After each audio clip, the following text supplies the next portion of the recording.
Willie Hodgson here with San Jose BMW. We're talking about setting up bikes for the track. Every bike that BMW sells, or every bike that every manufacturer sells, has a little sweet spot, has adjustability for a reason.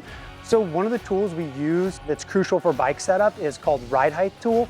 What this does is it actually fits on a fixed portion of the frame and it shows you what the swing arm angle is. So you're able to measure the height of the swing arm, which really helps you set up for mechanical rear grip, as well as overall bike stability and performance. The hard geometry refers to the attitude of the chassis. You know, something like scooting the fork legs up is gonna push the nose down and also gonna steepen the steering head angle, right? So then in the opposite, while pushing the forks down, you're gonna rake out the front end a little bit, add a little bit more stability. So every bike benefits from a specific chassis setup.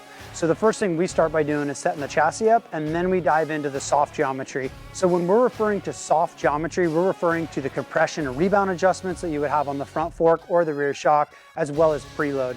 And the soft geometry is really used to help adjust the bike for the rider weight and rider skill level.